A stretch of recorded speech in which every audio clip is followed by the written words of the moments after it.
Good morning, everyone. I just woke up. So sleepy. It is AJ here, aka AJ, aka Papa. What? Aaron here. Why can I not do this today? Aaron here, aka AJ, aka Papa, and I am. Son of a. Good morning, Good morning, Aaron here, aka AJ, aka Papa. It is November 18th, 2019, and I am back with another vlog to feast your eyes and ears upon. Holy smokes. Oh yes, coffee. Ugh, coffee. I feel it, in my spirit, way down to my soul. Coffee.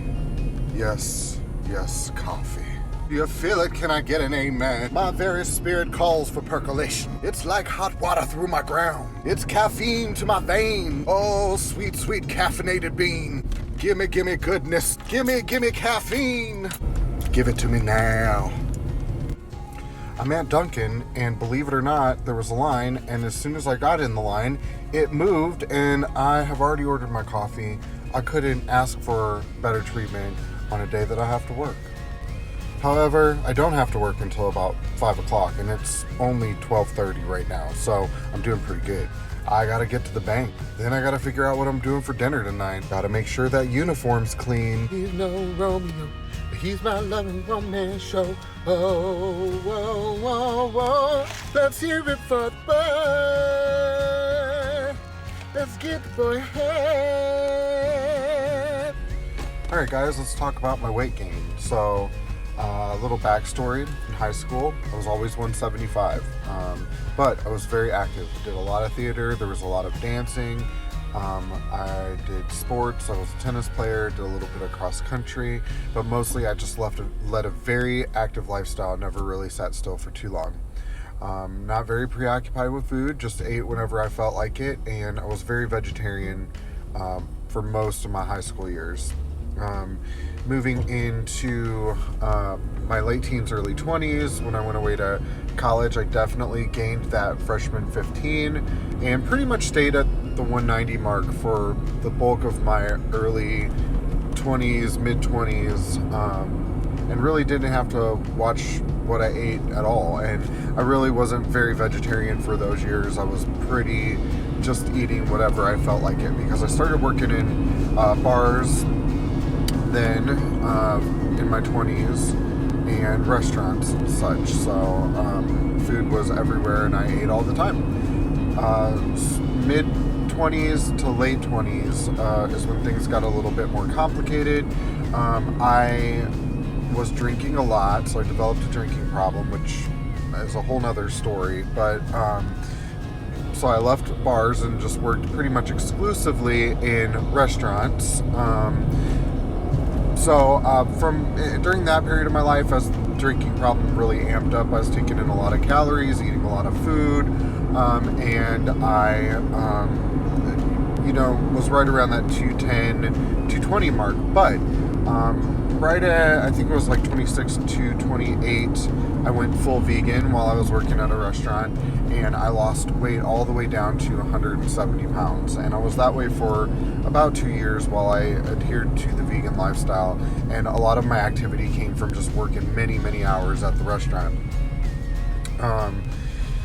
So fast forward to recovery. I got into recovery and I quit drinking, and while I was in recovery, you gain weight, and a lot of people, that's just probably the number one complaint that people have while they're in recovery, is that you gain weight. And so I got up to like that 230, 240 mark, and then the accident happened.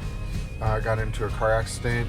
I was a secondary impact in a car accident that killed a young lady, a very beautiful 20-something-year-old lady. And that was impactful on my emotional state of mind, but really what it did more than anything else was make it impossible for me to work in restaurants for a while. And I ended up taking a sales position with a mattress company, and I sold mattresses, which was very lucrative, and I liked it a lot, but it was a lot of hours sitting around doing nothing. And while I was in that job, I ballooned all the way up to like the 260 range. So that's kind of how it all came to be.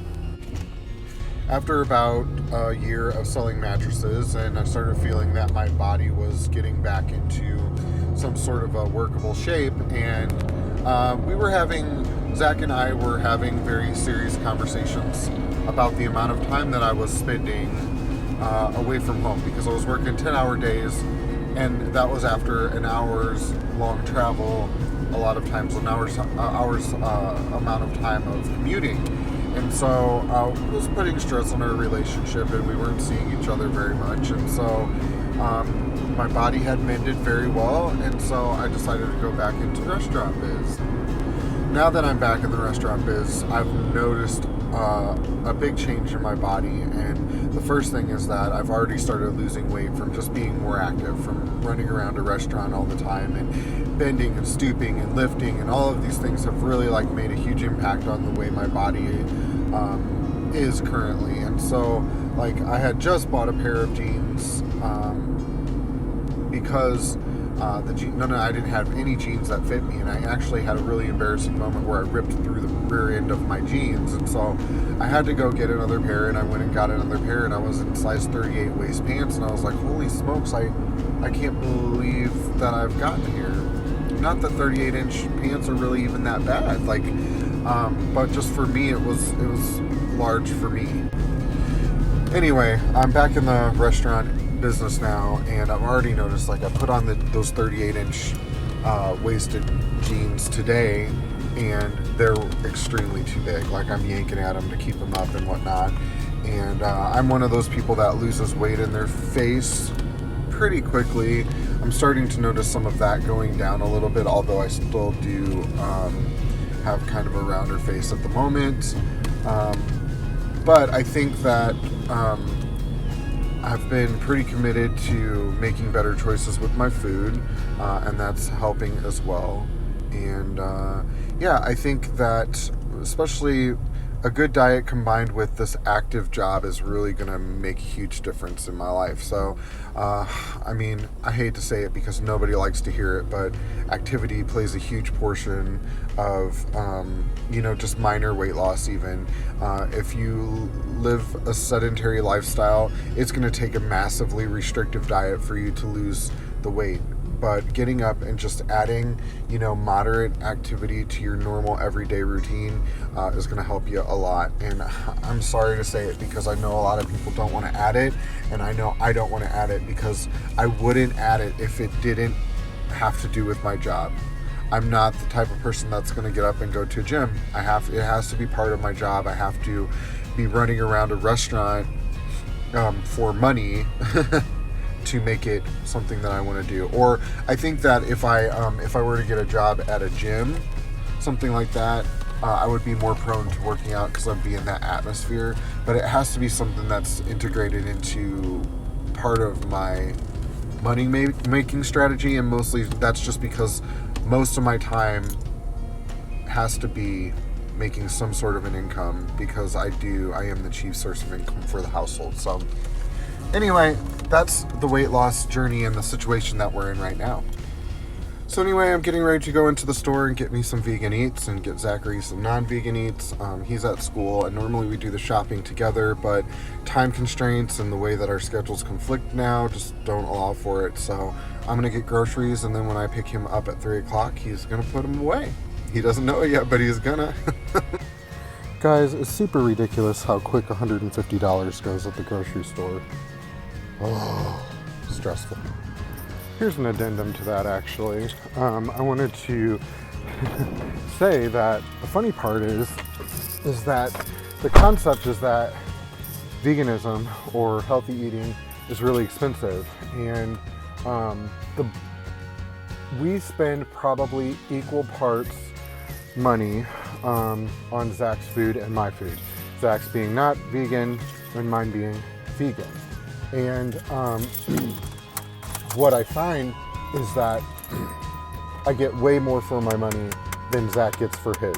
So with his fried food, or not fried food, but with his frozen foods, everything's like $2 a pop, $2 a pop, $2 a pop.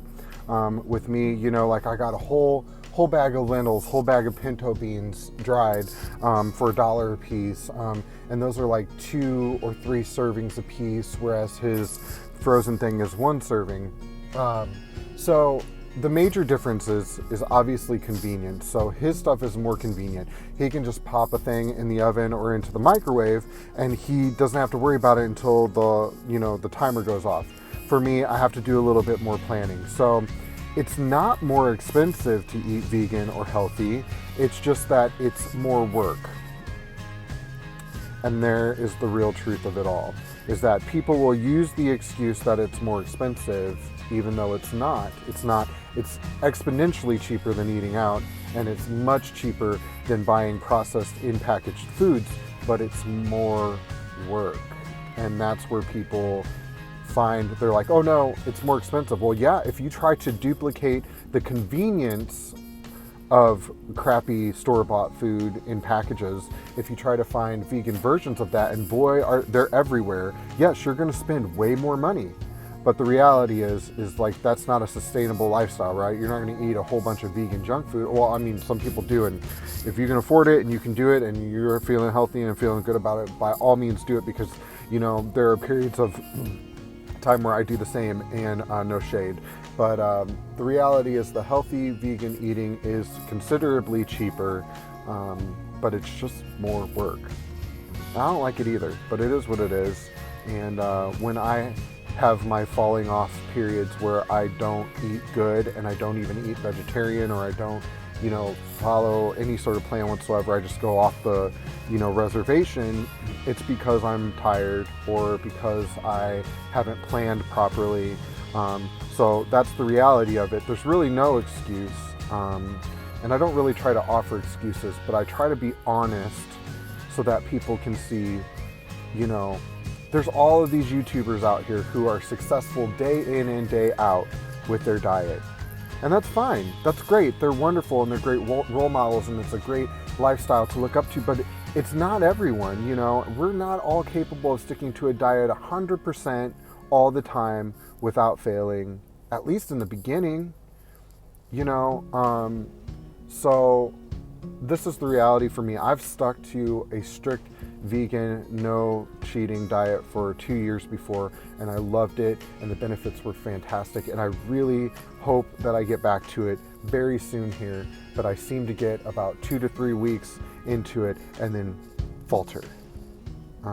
So anyway, that's what's going on. $150 at the grocery. I really did get a lot though, so I shouldn't complain, and I should feel very blessed that I have it to spend. So here's what's on for tonight. Get out of the light. I've got some black beans and some red beans in there. I put some vegan bouillon in there. Got some chili powder, basil, dried basil. There's minced garlic, some Himalayan salt, a little bit of pepper, and I put a tablespoon of oil in there.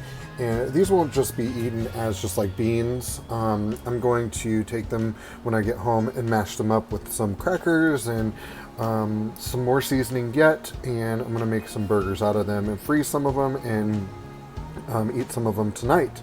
So that's the plan for this evening. It already smells pretty good and it's just getting going. So yeah, looks pretty good, right? So previously, when I had initially started the starch solution diet, you know, I was abstaining from all oils and whatnot, and actually I learned a lot from that, and I think I've talked about it a little bit before, but I actually really got a lot out of abstaining from oil. Not that I feel like I should or need to abstain from oil, but it really made me aware of how many calories are in the oil and to be concerned or cognizant of that. So now I make sure to measure my oil and not just go crazy, because I used to just go crazy with oil and say, well, it's vegan, it's fine. And it is fine. I mean, there's benefits to it as well. But now, you know, as opposed to just dumping some oil into those beans, I'm measuring a tablespoon of it, and then that way I can be sure that I only added 120 calories to that huge pot of beans, as opposed to who knows how much, you know, because we're gonna add a little bit of oil while we're grilling the burgers as well. So it's gonna add up really quick, right? So it's important to be cognizant of that, especially if you're on a weight loss trek.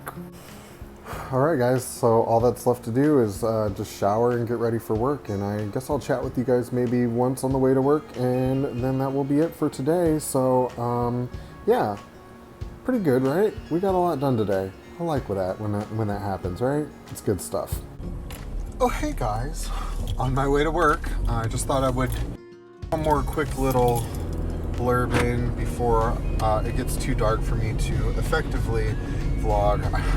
I gotta tell you, I don't love going to work at this time of day. I feel like my day should be winding down and I'm just going to like run around a restaurant like a crazy person. But it is what it is, and the job is a blessing. It's paying all the bills and then some. And I just spent a big chunk of change getting groceries, so I better get my tail there and make some money. But anyway, hey guys, it was good talking to you today. I've had a few new subscribers, which is encouraging. You guys are seeing something that is worth clicking the subscribe button to, so I appreciate that. It is very therapeutic for me to have this outlet and to really talk through my food issues and my weight issues and all of the things that are pertaining to the betterment of my disposition, which is a real fancy way of saying making me happier. But anyway, with that, I'm going to leave you guys for the evening, and I will see you bright and early tomorrow, y'all. We're gonna go, we are going to volunteer at the Humane Society tomorrow to finish Zachary's volunteer credits for school, and I just want to go play with some puppies. I don't actually have to be there, but I'm going to be of support to him, and I want to play with some puppies, dang it, don't you? I'll see you guys tomorrow. Bye!